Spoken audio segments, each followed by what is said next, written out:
Robert worked for the same company for 31 years. He did everything the retirement planning industry told him to do. He contributed to his 401k consistently, accepted moderate risk in his fund allocation, deferred to the target date fund his HR department recommended at enrollment, and told himself he was on track because the quarterly statements showed a number that kept growing.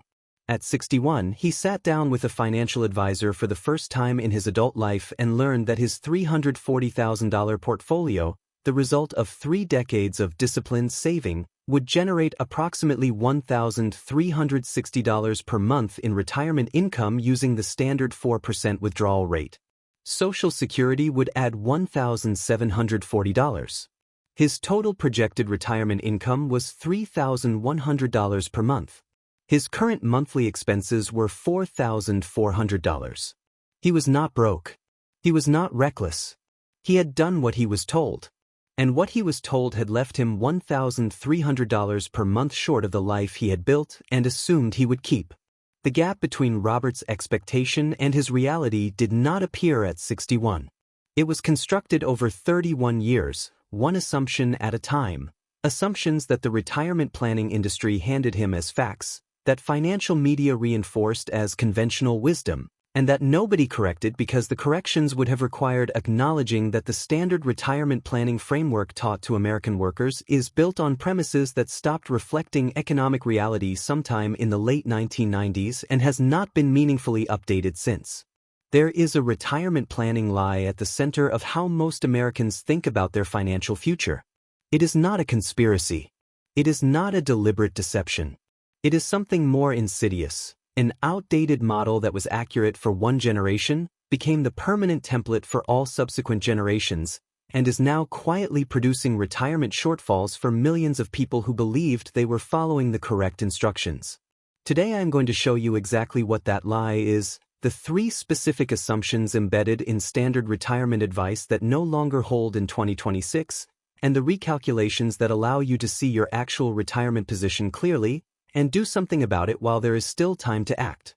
The scale of the retirement preparation crisis in the United States is documented with remarkable precision, which makes it all the more striking that it receives so little direct attention in mainstream financial media. According to the Federal Reserve's 2023 Survey of Consumer Finances, the median retirement account balance for Americans between ages 55 and 64, people within a decade of the traditional retirement threshold, is $185,000. The mean balance for the same group is $537,000. That gap between median and mean is, again, a statistical signature of extreme concentration. A small number of households with very large balances is inflating the average significantly above where most people actually are. The median near retiree has $185,000.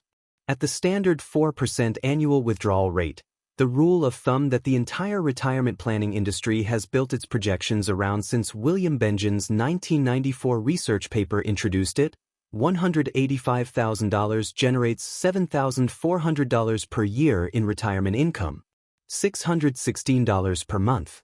The average Social Security benefit for retired workers as of early 2025, according to the Social Security Administration, was $1,907 per month.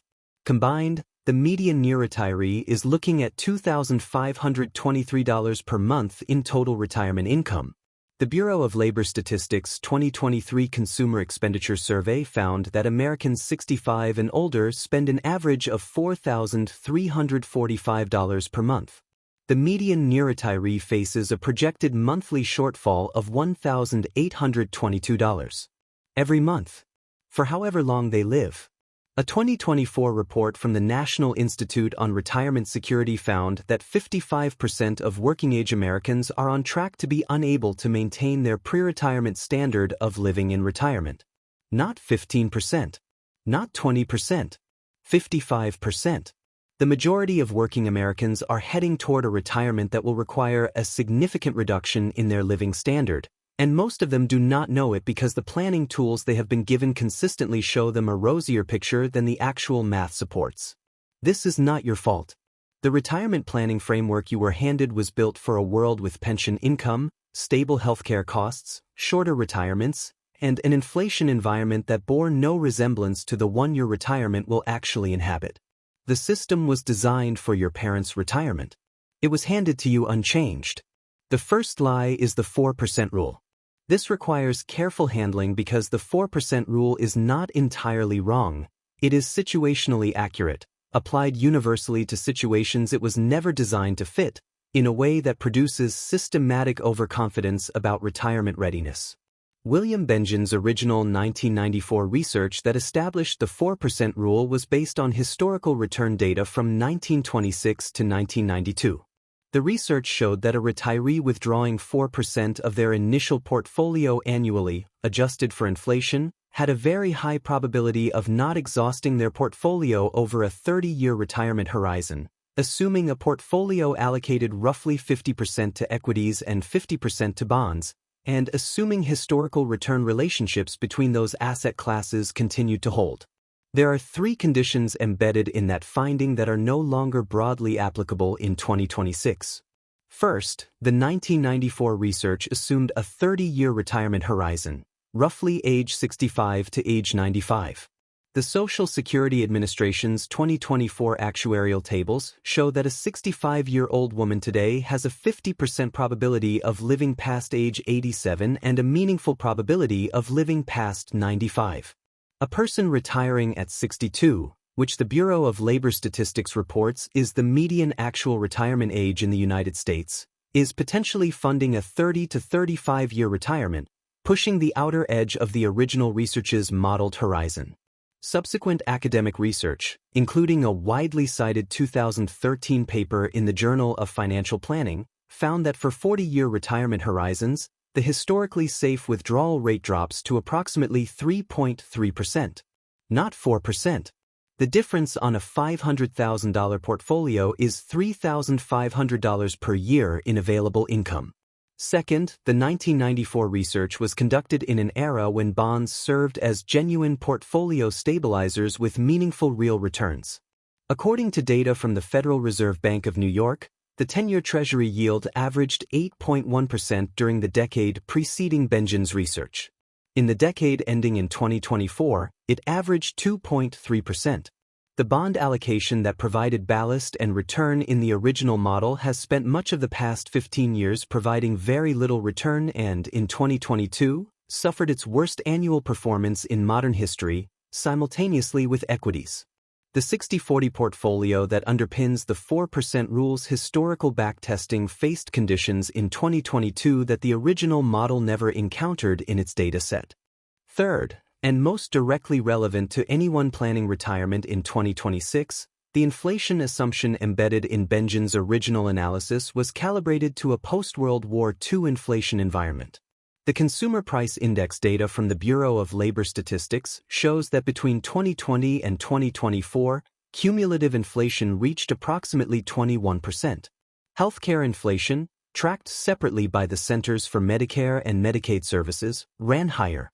Fidelity's 2024 retiree health care cost estimate calculated that a 65-year-old couple retiring in 2024 will need approximately $315,000 specifically to cover healthcare costs in retirement, a figure that does not include long-term care, dental, or vision. The 4% rule's inflation adjustment was never calibrated for an environment where a single spending category consumes $315,000 of a median retiree's total portfolio.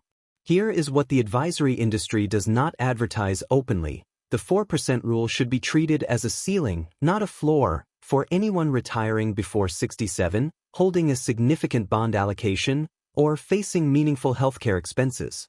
For most Americans in those categories, which is to say most Americans approaching retirement, a 3% to 3.5% withdrawal rate is a more defensible planning assumption. On a $400,000 portfolio, the difference between 4% and 3.25% is $3,000 per year in sustainable income. That is a number that changes lives, and most people planning their retirement have never heard it spoken plainly. The second lie is the Social Security assumption. There are two versions of this lie, and they run in opposite directions, which is part of what makes them so persistent. The first version is held primarily by younger workers. The belief, fueled by decades of alarming headlines, that Social Security will not exist by the time they retire. According to the Social Security Administration's 2024 Trustees Report, the combined old age, survivors, and disability insurance trust funds are projected to be depleted by 2035 under current law, at which point ongoing payroll tax revenues would cover approximately 83% of scheduled benefits. This is a funding gap, not a program termination. It has been a known and solvable policy problem for 30 years.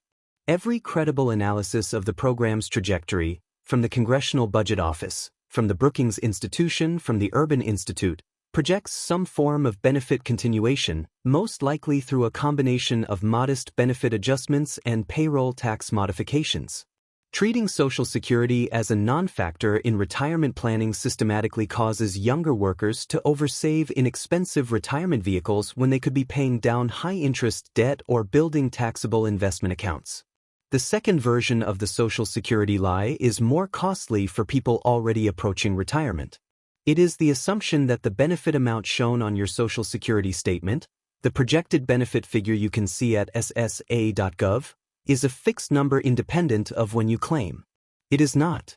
According to the Social Security Administration, the difference between claiming at 62 versus waiting until 70 is approximately 77% in monthly benefit.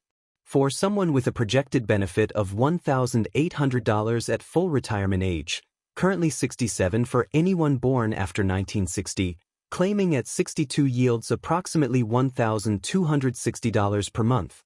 Waiting until 70 yields approximately $2,232 per month. The difference is $972 per month. Over a 20-year retirement, at the 2025 average benefit level, that timing decision is worth approximately $233,000 in cumulative income. According to a 2023 analysis by the Bipartisan Policy Center, 90% of Americans who are eligible to delay claiming past age 62 would maximize their lifetime Social Security income by waiting until at least age 67, and the majority would benefit from waiting until 70. Despite this, the Social Security Administration's own data shows that in 2024, 34% of new Social Security claimants filed at age 62, the earliest possible moment, and nearly 60% filed before their full retirement age. The single most impactful retirement income decision available to most Americans is being made incorrectly by most Americans, at a cost that frequently exceeds $100,000 in lifetime income. The insider reality that the financial industry underemphasizes. If you can afford to delay Social Security by working an additional year, drawing down taxable savings, or doing part-time work in your early 60s, the delay delivers an 8% guaranteed annual return on your deferred benefit for every year you wait between 62 and 70. The Federal Reserve's current benchmark rate, as of early 2026, is nowhere near 8%. No bond offers 8% guaranteed. No savings account offers 8% guaranteed. The Social Security Delay Credit is the highest yielding guaranteed return available to the average American retiree, and the majority of retirees leave it on the table because nobody framed it as the investment decision it actually is. The third lie is the most psychologically embedded, because it was not given to you by a financial institution or a government program. It was given to you by a number. Specifically, the number on your retirement account statement. The statement shows your balance. It does not show your income. These are not the same thing, and confusing them is the mechanism behind most retirement shortfalls. A $400,000 retirement account balance sounds like a lot of money. For most people, it is the largest single asset they have ever held. It registers as wealth in a way that is emotionally satisfying and planning distorting simultaneously.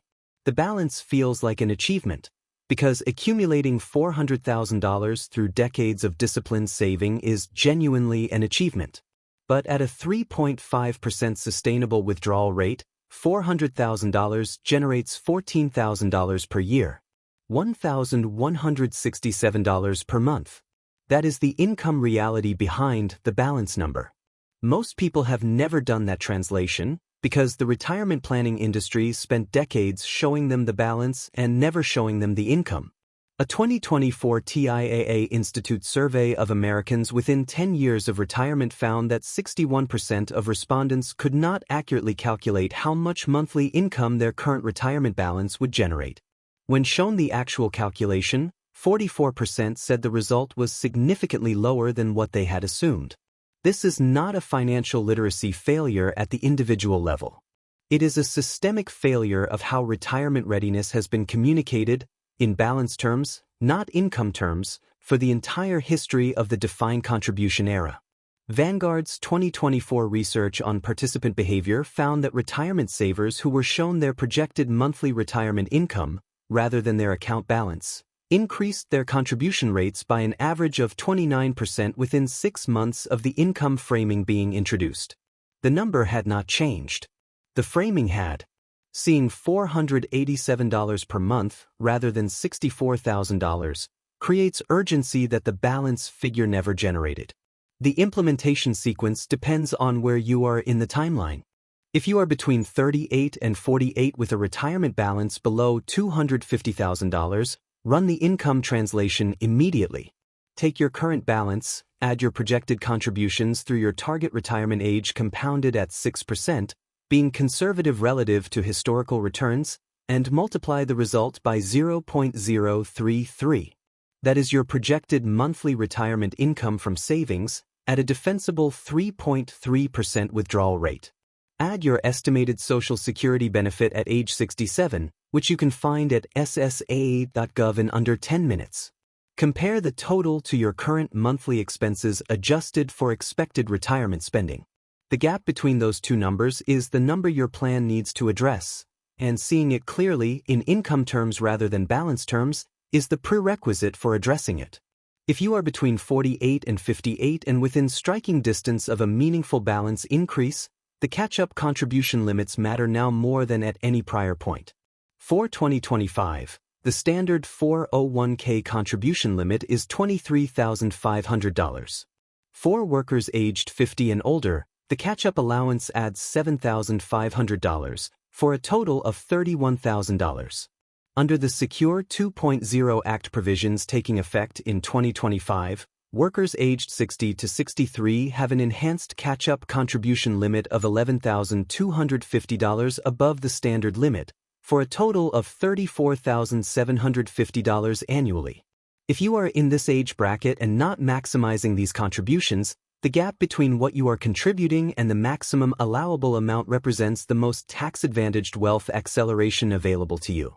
If you are within 10 years of your target retirement date, the Social Security claiming decision deserves a dedicated analysis, not a rule of thumb, but a personalized break-even calculation based on your health history, your spouse's benefit if applicable, and your ability to fund living expenses from other sources during any delay period. The Social Security Administration's online calculator provides the framework. The decision is worth several hours of analysis. Most people spend less than 30 minutes on it. The 48-hour action: go to ssa.gov, create an account if you do not have one, and find your projected monthly benefit at age 62, 67, and 70. Write those three numbers down next to each other. The difference between the 62 number and the 70 number, multiplied by 240 months, a 20-year retirement, is the dollar value of the claiming decision you have not yet made. Look at that number and decide how much of the research it deserves. Robert, at 61, had 7 years before a planned retirement at 68. 7 years, once the income translation was done and the real gap was visible, looked different than it had when he was measuring progress in balance terms. He increased his 401k contributions aggressively, converted a portion of his traditional IRA to Roth to manage future tax exposure, and modeled his Social Security claiming at 70 rather than 65. The combination, increased contributions for 7 years, tax-managed withdrawals in early retirement, and the delayed Social Security credit, closed the majority of the gap. Not all of it, but most of it. The plan he built at 61 was not available to him at 40, because at 40 he was measuring the right behavior with the wrong number. The balance was growing. The income it represented was never visible. The lie was not in what he was doing. It was in how the results were being reported to him. The retirement system in this country shows you your balance. It almost never shows you your income. Those are different numbers, they tell different stories, and only one of them tells the truth about whether you are ready. You have just seen both.